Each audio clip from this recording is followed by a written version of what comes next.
Hi everybody, and welcome to a video about some of our GI modalities. So in this video, I'm going to go over nasogastric tube insertion. I'm going to go over setting up enteral feedings and talk a little bit about enemas. I'm going to talk about collecting stool for fecal occult blood testing, and I'm also going to talk about ostomy care. So let's get started with nasogastric tube insertion. So why do we need to put nasogastric tubes in? Well, nasogastric tubes are placed obviously through the nose down into the stomach. They also can be orogastric tubes where they can go in through the mouth and down into the stomach. And then we have some other tubes that are intestinal tubes. These are tubes that are super long that can get into the intestines. Sometimes patients have a small bowel obstruction. We need to, put something weighted through there to kind of help push that obstruction through. But our focus today is going to be on the nasogastric tube. So we can place nasogastric tubes for a variety of reasons. We can place them if we want to lavage the stomach. Lavage refers to sort of rinsing out. So let's say you have a patient who has overdosed on Tylenol and you kind of want to wash that Tylenol out. You can put a tube in and we can instill things like charcoal, right, to help absorb the medication that they've overdosed on. And those are tubes that are for temporary purposes. Then we could perhaps put a nasogastric tube in for what we call decompression. Decompression is you have somebody with a big distended abdomen. Let's say they do have that small bowel obstruction, right? So if nothing can get through the small bowel, then where's it all going? Well, it's collecting in the stomach, and eventually it's going to get over distended and your patient's going to start vomiting, right? So we could put a nasogastric tube in and connect that up to suction so that we can suck out excess air and gastric secretions, right? And then lastly, we can put nasogastric tubes in for the purpose of feeding. There's a fancy term for that as well. It's called gavage. And that just refers to feeding. And the types of feedings that we give are called enteral feedings, right? So let's talk first about insertion of the nasogastric tube. So nasogastric tubes are going to come in packaging similar to this, okay, not exactly, but similar to this. And of course, the package is going to tell you the length of the tube and the size in terms of its diameter. They are measured in what are called French sizes. So if we look at this one here, this is an 8 French, and the length is 30 centimeters. Now, when you open up the package, keep in mind that this is not a sterile procedure, right? But you want to keep it as clean as possible because entering the GI tract, of course, is a dirty system, right? So if we take out this nasogastric tube, we're going to see the total length of the tube, right? And you'll also notice that there are some markings on the tube. Those are the centimeter markings. So they become important because when you put the tube into the nose, you want to make note of right at the edge of the nair, what is the marking, right? If it's 28 centimeters or 24 centimeters, whatever it might be, you need to document that. And then that's something that we continuously check, right? Because we don't want these tubes migrating further in, nor do we want them migrating out. The biggest risk with nasogastric tubes, particularly with those that we're using for feeding or to give medications through, the biggest risk is aspiration. So talking about aspiration just for a minute, of course you know that aspiration is getting stuff from the GI tract or the oral cavity into the respiratory tract, and that can lead to things like pneumonia, which potentially, could be life-threatening.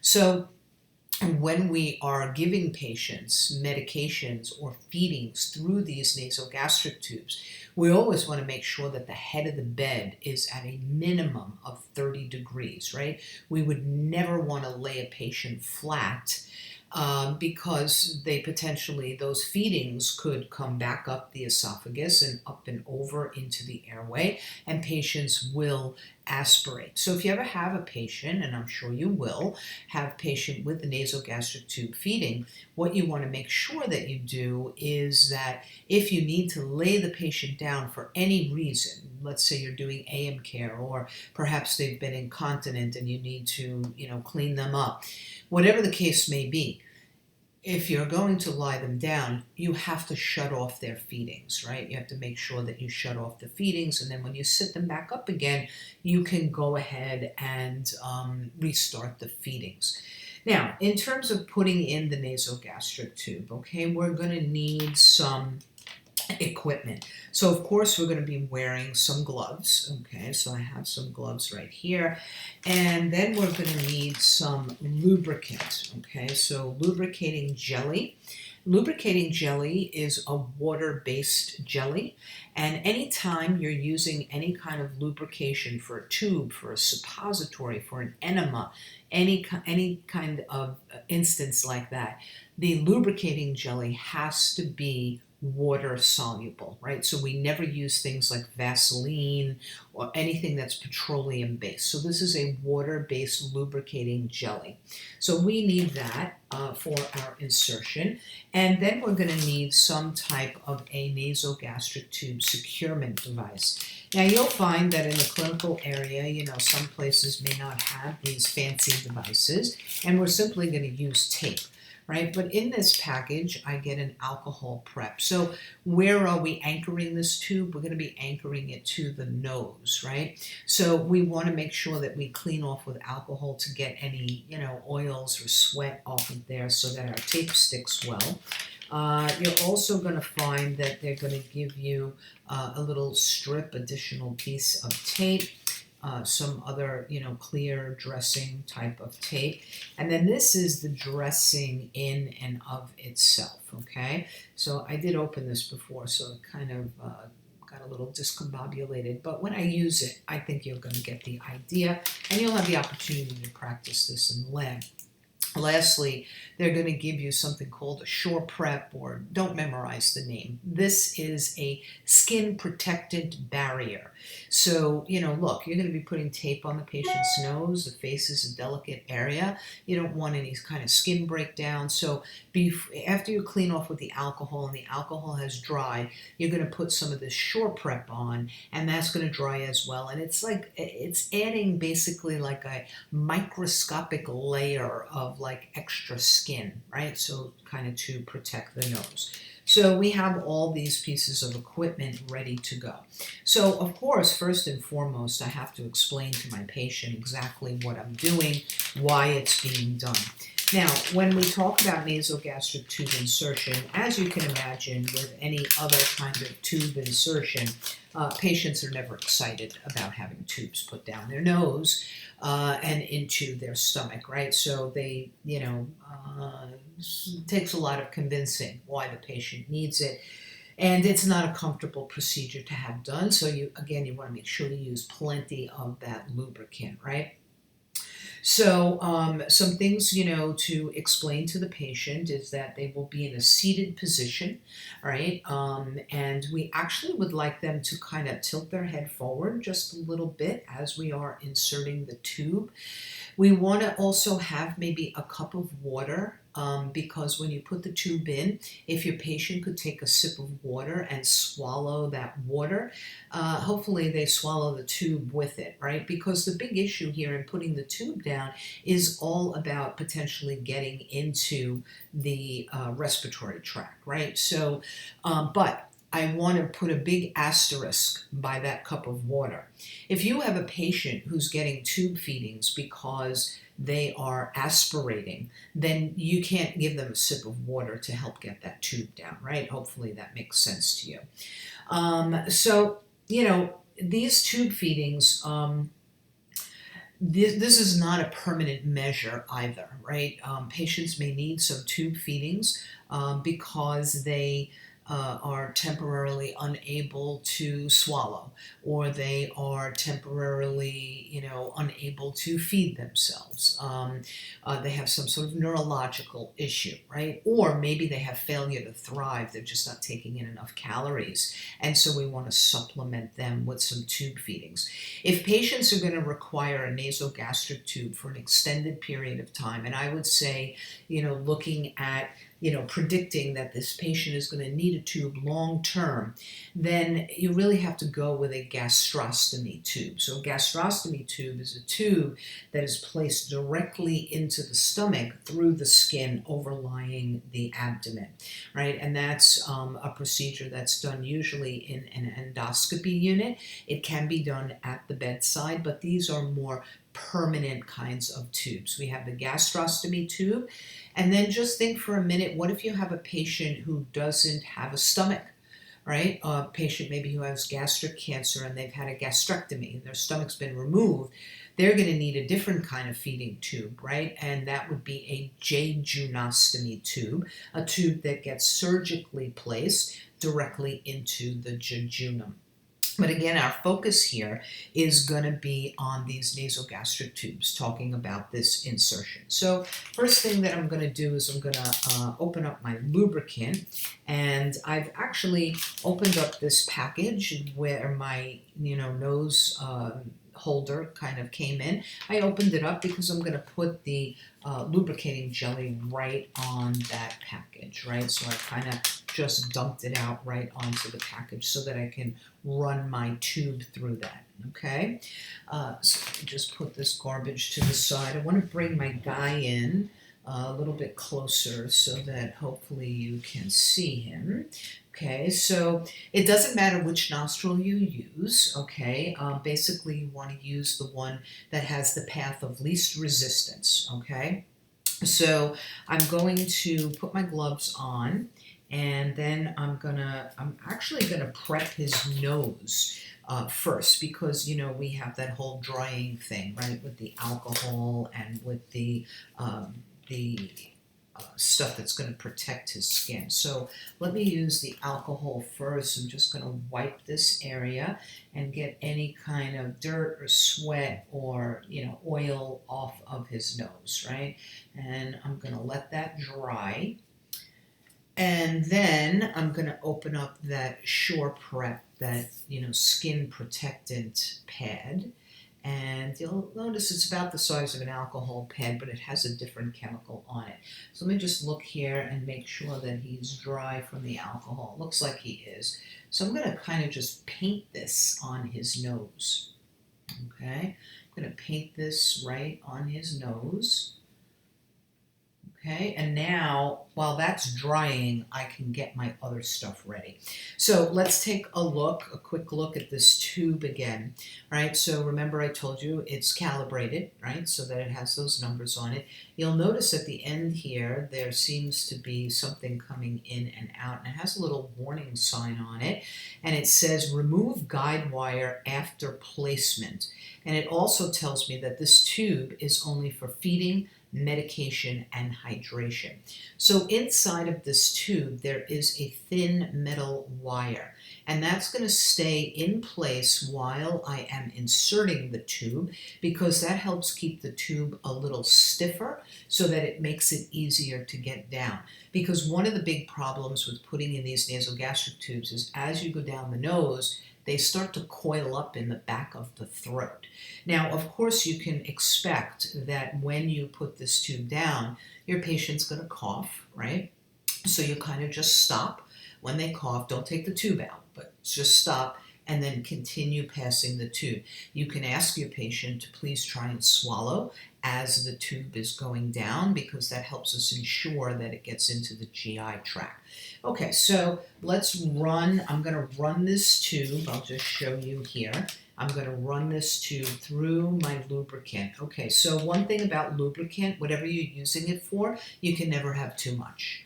Okay, so don't worry about glopping it on the tube. It's not going to harm the patient, and if anything, it's going to make the situation more comfortable for the patient. Okay, so I'm just going to run through a nice length of that, and you can see I've got some lubricant kind of dripping off there. So I'm going to ask my patient, to try to relax, take a deep breath, that I'm going to go slow, and it will be a bit uncomfortable, but just try and breathe through it. And then when I ask you to swallow, try and swallow, which is not an easy task, right? Most people, it's very difficult to swallow on command, right?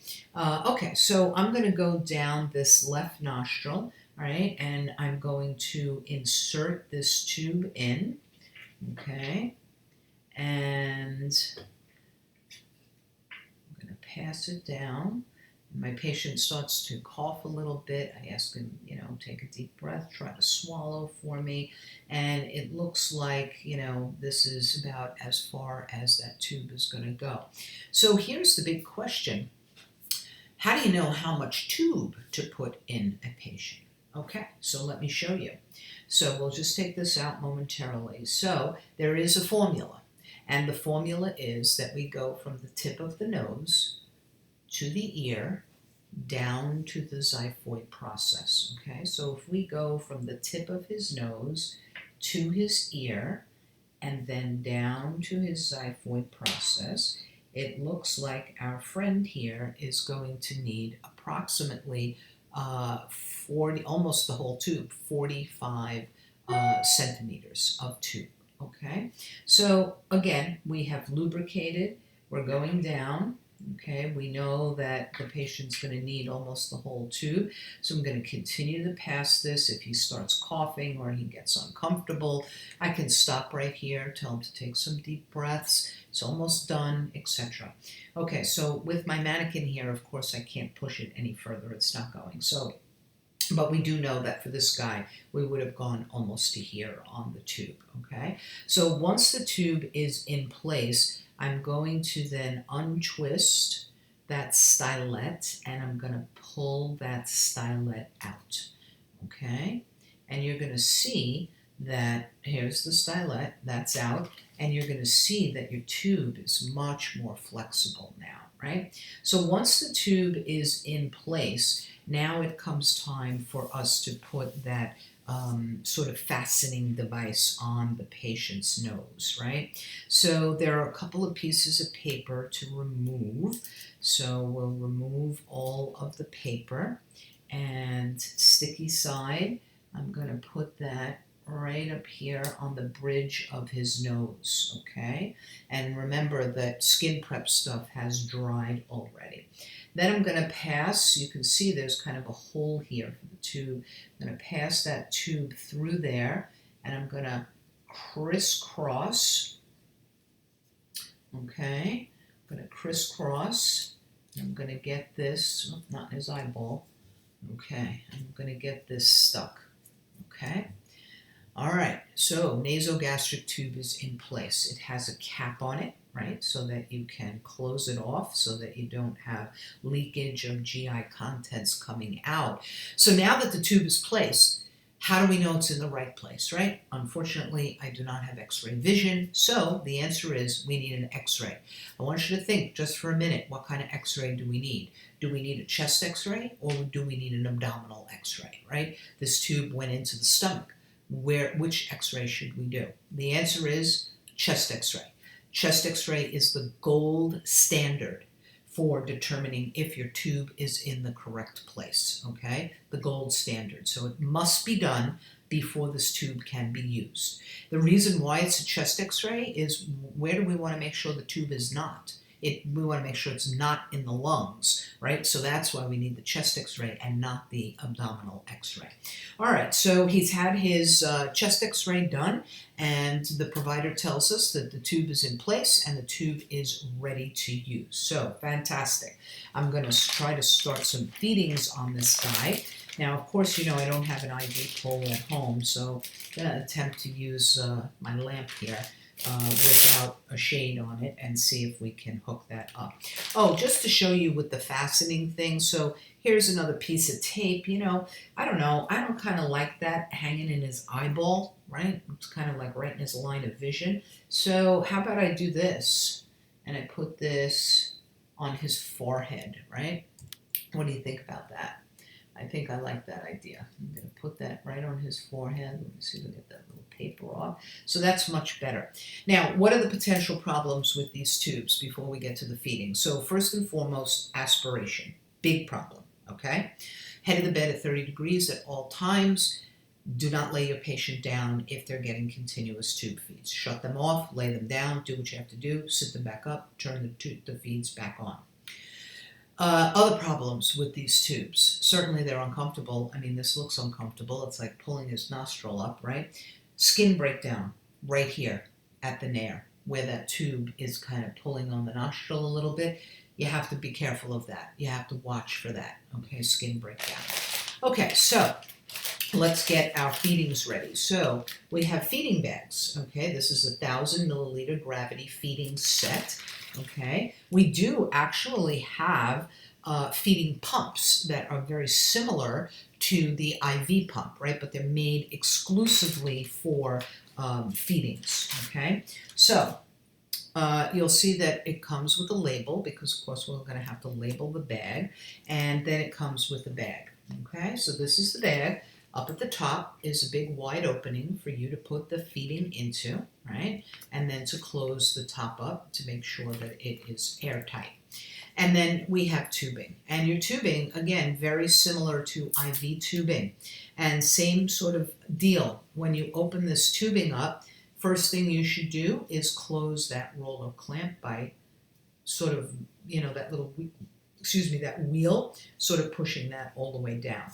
And then we don't have any ports or anything on this tubing, and then we have an end portion, right, which has a cap on it, and this is what's going to attach directly to our patient's tube. Okay, so when we hang up the bag and get ready to put our feeding in there, and let's see if this is going to hang on my lamp, if I reach that up there. Okay, all right, so that's hanging on the lamp. Now let me see how I can get it so that you can see it. If we sort of come back all the way, no, that's not going to work. All right, let me see what I can do here. Okay, let's make this a little bigger.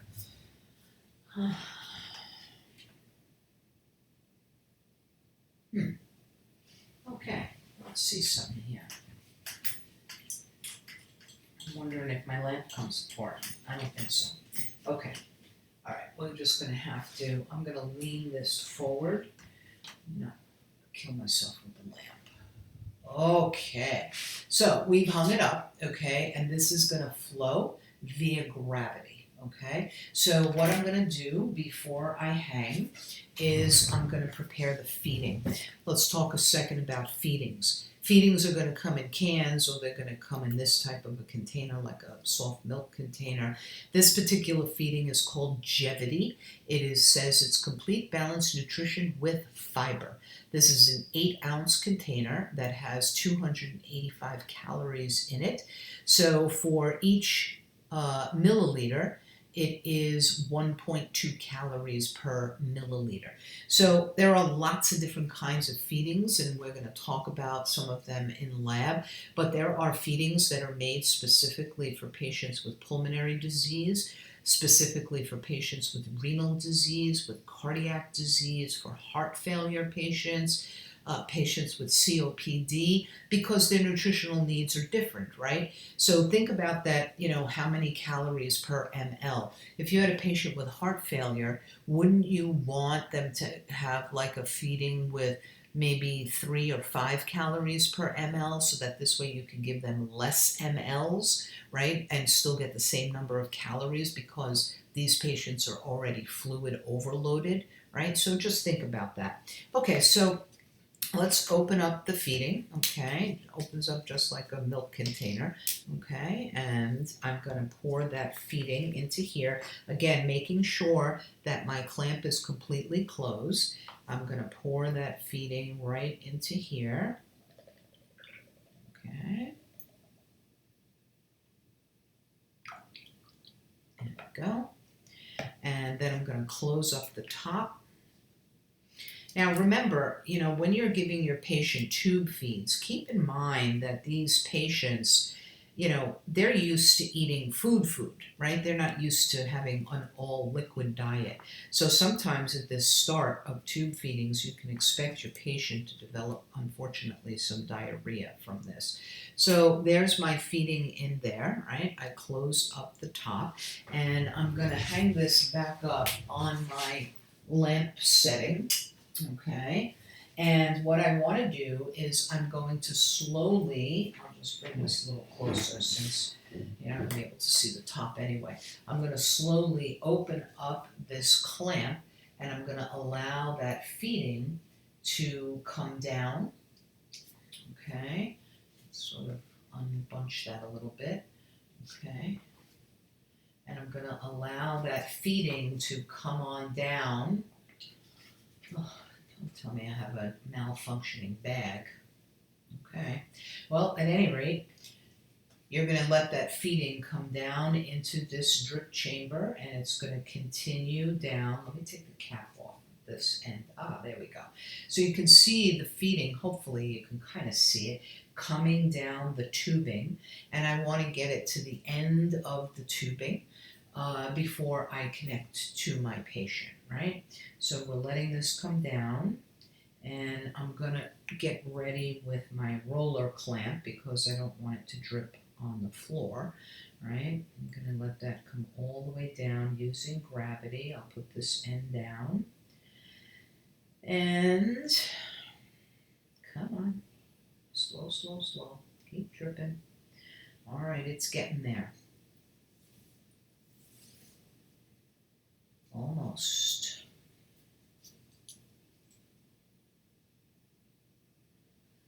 Okay.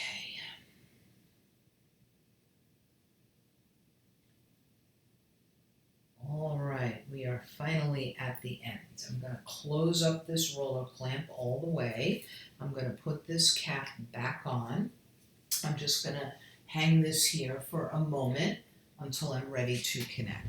So I'm going to, well, I'll do my connection first and then take my gloves off so that I can label the bag, right? Okay, so we got word that this tube is good to go, so I'm going to open this cap up. Actually, let me see. Things are never easy, right? Okay, all right. So this is where my feeding is going to get connected to, okay, right into this tube. And then I'm going to open my clamp and I'm going to let that feeding go into the patient. Things that you want to monitor for on your patients that are getting these feedings: nausea and vomiting, fluid and electrolyte imbalance, right? Aspiration, for sure. If we have to give meds through this tube, remember that the best is liquid meds. So if your patient's on a bunch of pills, ask the pharmacy if those medications come in a liquid form. And if they do, ask your provider to then order the liquid form for you, right? If the pill does not, obviously you're going to need to crush the pill. Keep in mind that pills, not all pills can be crushed, right? Long-acting medications cannot be crushed. Remember that enteric-coated tablets cannot be crushed, right? You want to crush them, really pulverize them, mix them in some water, and then you would draw them up with a large syringe and you would put them right into the end of your patient's tube. You will always precede medications with just plain water. You will always follow any meds with just plain water, because this tube, look at the diameter, very small. We don't want this tube getting clogged, right? So you want to make sure that you keep it well open, and you can do that by using water to flush. Speaking of water, your patients with tube feedings are most likely going to have orders for water as well. So even though they're getting liquid liquid feedings, enteral feedings, there might not be enough water content, so they may get supplemental water as well. So you may find that you get an order that says to put 250 milliliters of water down your patient's NG tube every 6 hours, right? So that's a whole liter of water over 24 hours. So you can expect to have that water. But in addition to that water, You're also going to have water that you're giving before and after any medications that you put down that tube, okay? All right, so I think that, wait, we have one more thing to do. I'm gonna take off my gloves, okay, and get rid of those. Let me grab a pen. So what is the label asking me for? It's asking me for the name of the patient, so I don't know, we'll say his name is John Smith. Okay, and the physician, I'll just make up a name here. The room number is 12. The date is 10/14/23. The product is Jevity 1.2. Additives, none. I didn't add anything. The rate, I don't know, we'll say 50 mLs an hour. The volume that I put up was 200, it was 8 fluid ounces, so that's 240 milliliters. And the time, I don't know what time it is, but we'll say it's 13:05. Okay, so we have a label, and this label is going to go right on our bag, all right? Just to make sure that we have the right patient. Although this is, I guess, technically not a medication, we still have to follow all the same rules, right, to make sure that we're giving this patient the correct feeding that he's supposed to get. All right, let's move our little friend out of the way here for now so that we can start talking about some other things related to the GI system. So the next thing that I want to talk about is that of enemas. Okay, so oftentimes we are called upon to give our patients enemas. There are basically two different kinds of enemas. They are small volume or large volume. Small volume enemas tend to be medicated enemas. Think about patients with inflammatory bowel disease, right? What is something we could give them? We could give them steroids through their, directly into their rectum and, to help with inflammation, as opposed to giving them a systemic steroids, which we know steroids have a lot of side effects. We can also give, laxative types of enemas, which are medicated. Those are small volume.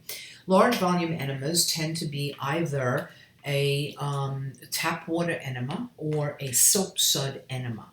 So let's talk about the small volume first. So here's an example of a small volume enema.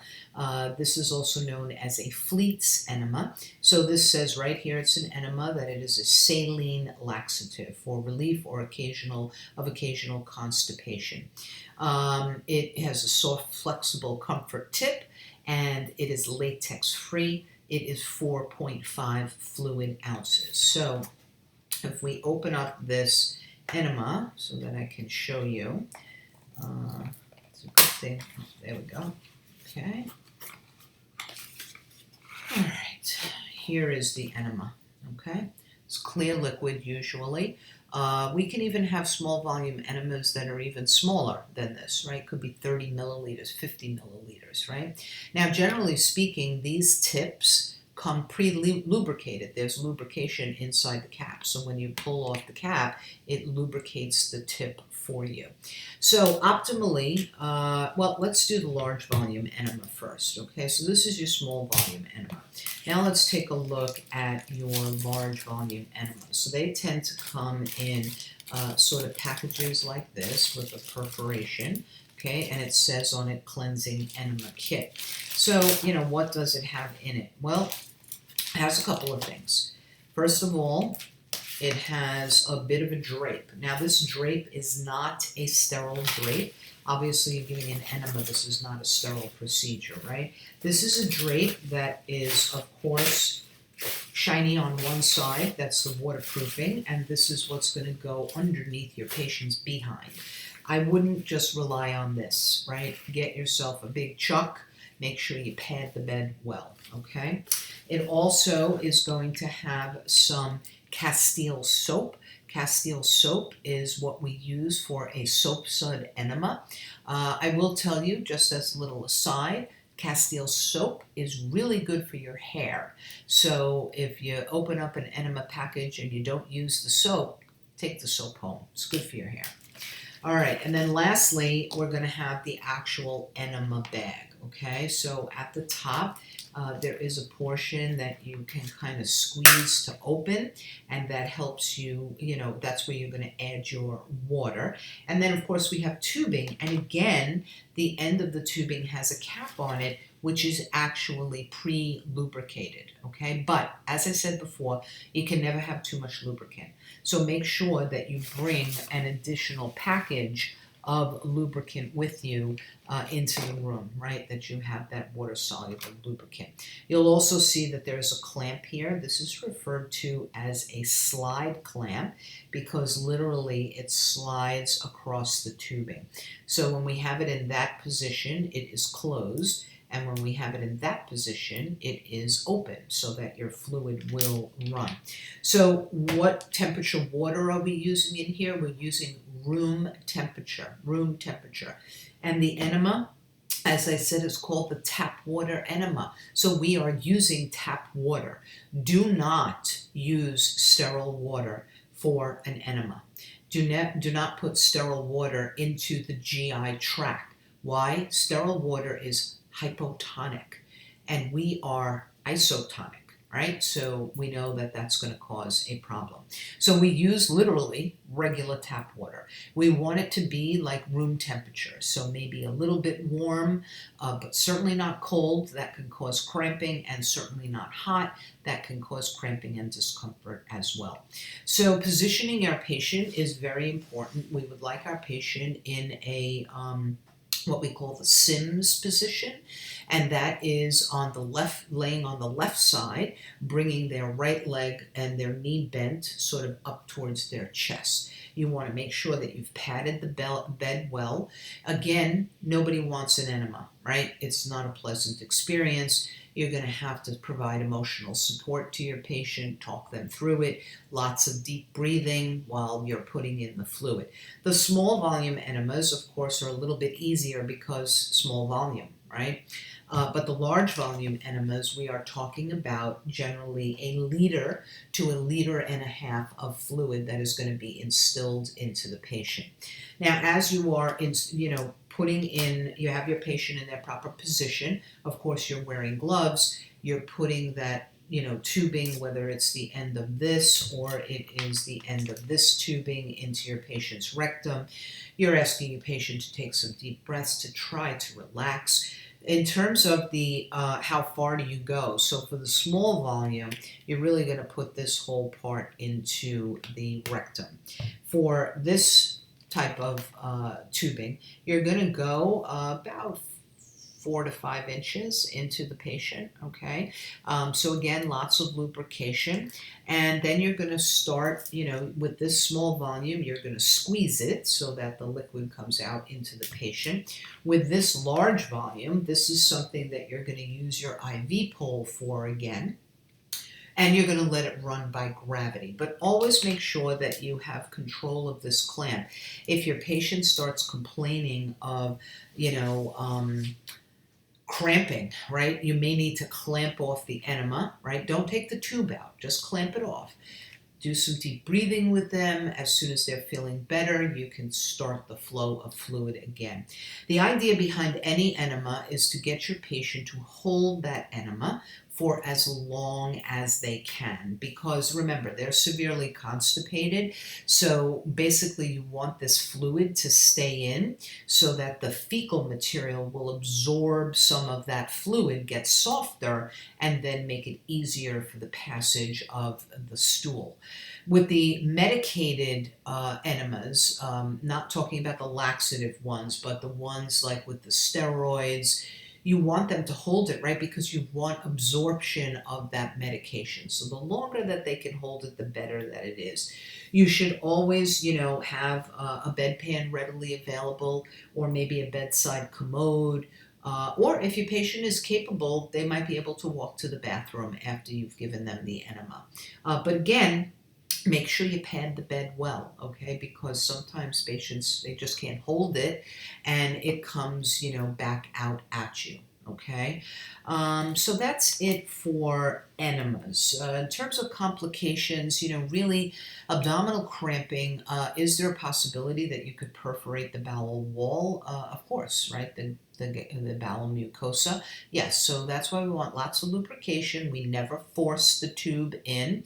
We go in nice and slow and gentle. And again, that patient positioning is really important, having them on the left side with that right leg sort of pulled upward. Okay? All right, so next up, let us talk about ostomy care. So ostomy care is something that you are going to be performing in lab, and I have a little ostomy here, okay, so that we're going to take care of this ostomy. So ostomies can be temporary, they can be permanent. They can be colostomies, which means that it involves the colon, or they can be ileostomies, which means they involve the small intestine. I want you to think about the transit time of fecal material, right? So as stuff moves through, obviously it's more liquid at the beginning of the GI tract, and then as it gets down toward the, end portions of the colon, water is absorbed and the stool gets more formed. So really, depending upon where your patient has their ostomy is going to determine what the stool output is going to be. With ileostomies, if they are the small intestine, then we know that the drainage is going to be very watery, right? But if we have somebody, remember the large colon has the ascending, the transverse, and the descending. So if we have somebody with a colostomy in the descending colon, that ostomy is likely going to be formed fecal material, right? Because more water has been absorbed. Okay, so let's talk about ostomies in general. Ostomies, as I said, can be permanent or they can be temporary. There's many issues related to ostomies, and the issues revolve around skin and skin breakdown, right? Fecal material coming in contact with the skin outside of the stoma. Possible infection of the skin or the stoma itself. And you'll notice I'm using the term stoma. This ostomy is referred to as a stoma. Piece of intestine has been brought out to the surface of the skin. Other issues that we can have with ostomies are bleeding, okay? And certainly a big issue with ostomies is that of body image, right? Patients, this is very difficult to have an ostomy, even if it's just a temporary one, right? People are always afraid. Is somebody going to smell something? Is somebody going to see something? They become sometimes socially isolated. So when patients have new ostomies, hospitals do employ ostomy specialist nurses. These are nurses trained in the care of ostomies, certainly teaching the patient all about the ostomy and how to take care of it, and then, of course, the emotional support that these patients need. Now, with that being said, if your institution does not have an ostomy nurse, then all of that responsibility falls to you. Even if there is an ostomy nurse, some of that responsibility falls to you, right? You do have to do education with your patients, and you do have to emotionally support them. So when we have ostomies, we take care of them by putting on what is sometimes called an ostomy bag, or sometimes it's referred to just as an ostomy appliance. So, of course, there are different brands and different types that you're going to see out there. So, I have two different types to show you, which are the most common ones that you will see. But first and foremost, of course, I'm going to put gloves on because I'm going to be dealing with fecal material. Now, first and foremost, we have to make sure that we get the right fit for our ostomy and our stoma, right? Because we really want to protect the skin surrounding this stoma. So when you open up a package of ostomy supplies, you're going to find that they come with these little paper guides that have these holes punched in it. And I don't know if you can see some of the numbers there, but you can see, this one, this big one here is a 3-inch, right? and then this one here is 2.5 inches, and then if we go to this little tiny one here, it is 1/2 inch. So this is a measuring guide to help you determine what size appliance you're going to put on this patient. So just to kind of exaggerate and show you. So if I put this around, I mean, is that a good fit? Absolutely not, right? Because look at all of this skin, right? This is still too big. This one is definitely too small. How about this one? This one kind of looks good, but there is a bunch of skin there. Let's see if we have anything else. That's too small. Maybe this one? Nope, that's too small as well. So the idea is your stoma should be looking beefy red, healthy. Should be a little shiny because there's going to be mucus, right? Mucus is produced by the GI mucosa. There might be some stool coming out of the center or gases. There might be some bubbling going on. We want to make sure that we never choke off our stoma, right? We never want to see a stoma that is dusky in color or a stoma that just looks like it's not getting enough perfusion. So we want a good fit. We don't want it too tight, and we certainly don't want it too big. Now, ostomy care, I always tell students is, if you're good at arts and crafts, you're going to be really good at ostomy care, okay? So first, let me show you the first type of ostomy appliance that we have. So this is an ostomy appliance, okay? It has a bag that is attached to it. Let me just see if I can pull it away a little bit. All right, it has a bag that is attached to it, and when you have to change this, you have to change the entire thing. As opposed to this type of bag, which has sort of this little Tupperware portion. And to go along with that, we have something called a flange. So if I open up this package, you're going to see that I have this and then I have this. And these two pieces snap together like Tupperware. And so if you wanted to empty the bag, you could simply take the bag off, leaving this flange and, ostomy covering in place, right? With this one, if you were to want to change the bag, you have to take off the entire appliance. So let's deal with this one first. So we use this measuring, right? We thought that this was a good fit. It's a little too big, but it says that it's 1.5 inches, okay? 1.5 inches. So on the back here, I want to show you, I'm going to take off this plastic so you can see a little bit better. And you see that they have, a pair of scissors, right? So you're going to be doing some cutting, hence the arts and crafts part. So when you look at these concentric circles, you're going to see that they're all measured. And I see that the third circle here is for the 1.5 inches. So I want to pull that bag away because I don't want to accidentally cut the bag. I am going to take a pair of scissors and I am going to cut to that third line, and I am going to cut a circle as best I can on that 1.5 inch line. Now what you want to do while you're, remember, this particular one was a smidge too big for the stoma, so I'm going to go on sort of on the inside of that line to kind of make this opening just a smidge smaller. Okay, so I'm going round and round. I'm cutting, making sure I pull my bag out because I don't want to accidentally cut the bag, and then that'll be a disaster. When you're doing this, keep in mind that not all your stomas are going to be perfectly round. And so keep in mind that, again, the arts and crafts, you may have stomas that are a little irregularly shaped, and you want to kind of cut out that irregular shape. So here we go. I cut this out. Okay, so that's for discard. I don't need that. And there's the circle that I cut at the 1.5 inch mark. So there are this sort of beige stuff that's in here. That's like kind of extra skin. It's very moldable. So with the heat of the body, it's going to mold itself around here with you pressing your fingers as well, and the the heat from your fingers is going to help to mold this around, because what we're trying to avoid here is leakage of fecal material in between the skin and the appliance, right? Because then we're going to get skin breakdown. So this first piece of paper peels off here.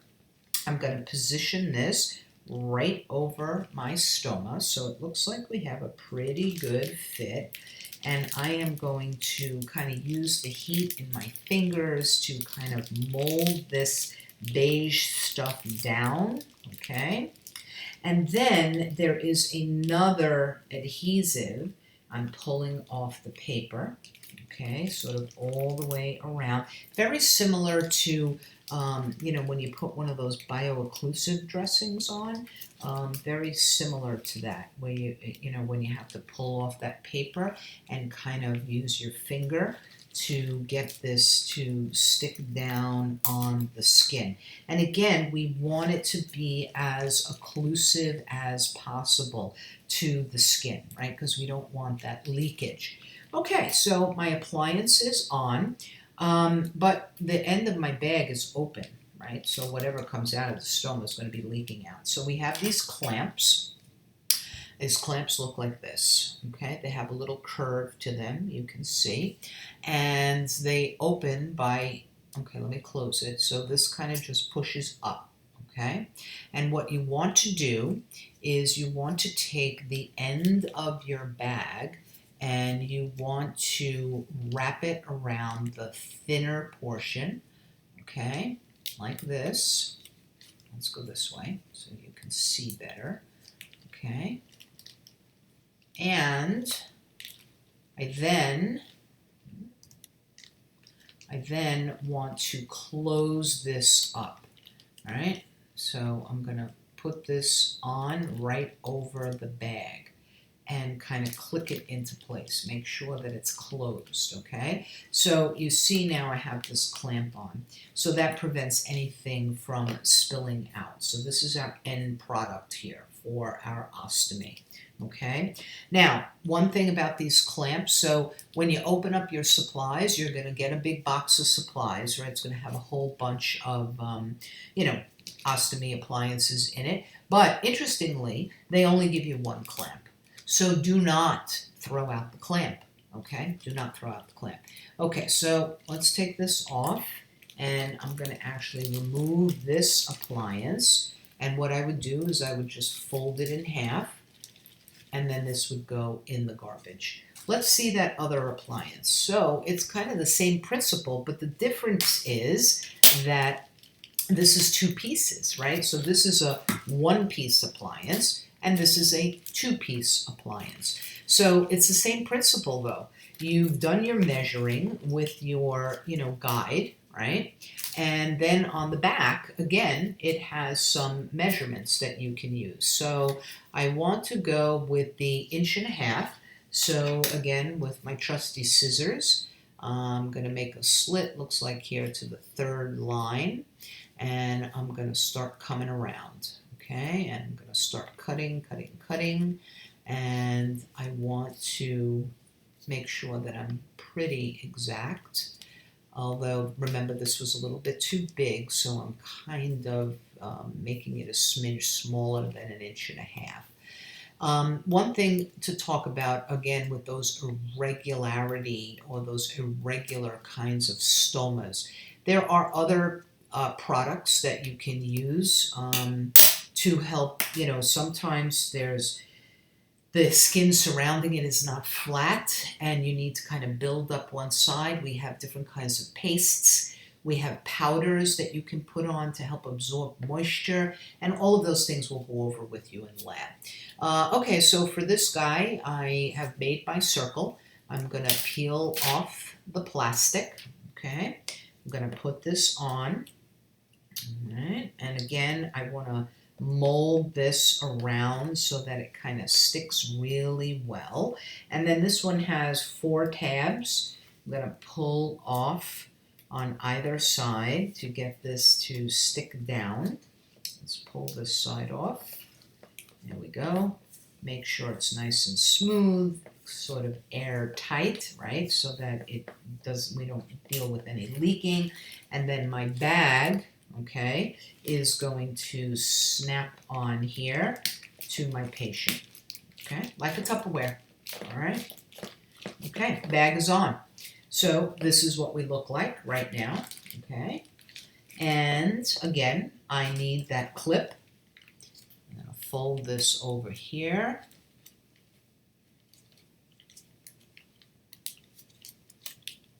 And close this clip. And my clip is in place, okay? So there's my finished product. Now with this type of ostomy, as I said, I could take this bag off, doing like a Tupperware off, and I could dispose of the bag, keep the clip, dispose of the bag, and just put a new bag on. If I were to have these two-piece appliances, maybe you're thinking, how often should this be changed, this piece? Well, it's going to be dependent upon if there's any leakage. It should be changed immediately. Otherwise, usually about once a week is reasonable to change it, okay? But you're really looking for that leakage. I can't emphasize enough to you how important the skin care is in relation to these ostomies, right? Because fecal material is full of acids, and it's just going to break down the skin. It's going to be a horrible situation for these patients, okay?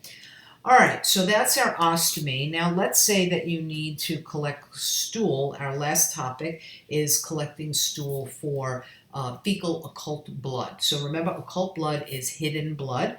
It means that you cannot see it. It's not obvious blood.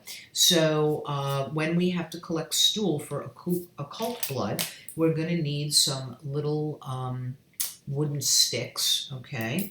We are going to need let me get rid of this ostomy. We're going to need this Hemocult slide, all right? And then we're going to need some Hemocult developer. Now, one thing I want to caution you about, this one is made specifically for fecal material. If you were to, let's say, put some emesis, someone vomited, and you put some emesis on this card and use this developer, you could get false positive or false negative results. So you have to be careful. You got to make sure that you're using the right card and the right developer for what you are testing, right? So you're going to practice this in lab. You're going to take a specimen out of your ostomy bag.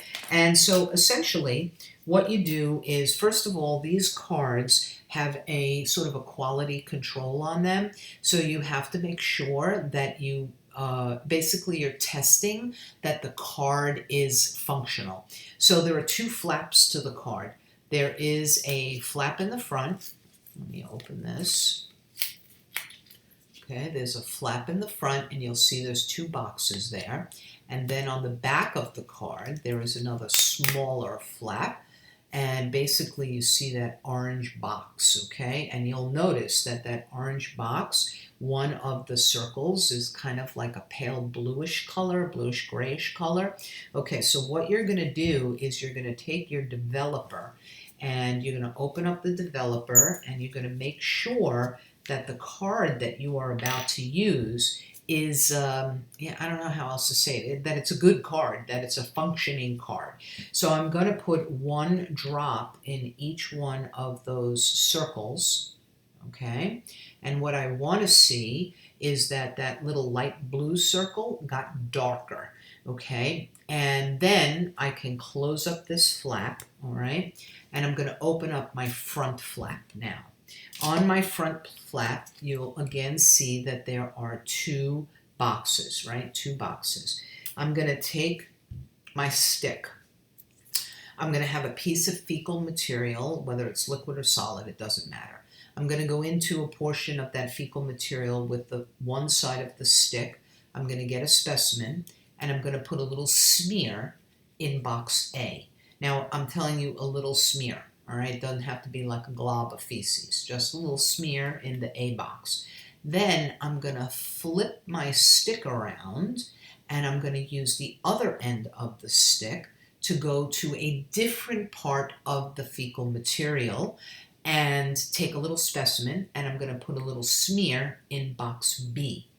Then I'm going to close this flap. I'm going to turn over again. I'm going to open this flap, and I'm going to put 1 to 2 drops over the areas where those squares are. And I'm going to look for a reaction. What will my reaction be? If there is occult blood, it will turn the same dark blue, okay? So that would be considered a positive fecal occult blood test. These tests are also referred to as a guaiac test, Guiaic,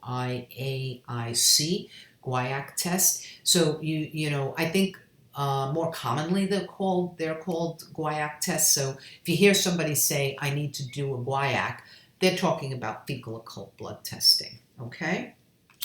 Okay, so I think that really finishes up the main things that we needed to do today in relation to the GI system. You'll get some practice in lab. I thank you for watching, and I shall see you soon.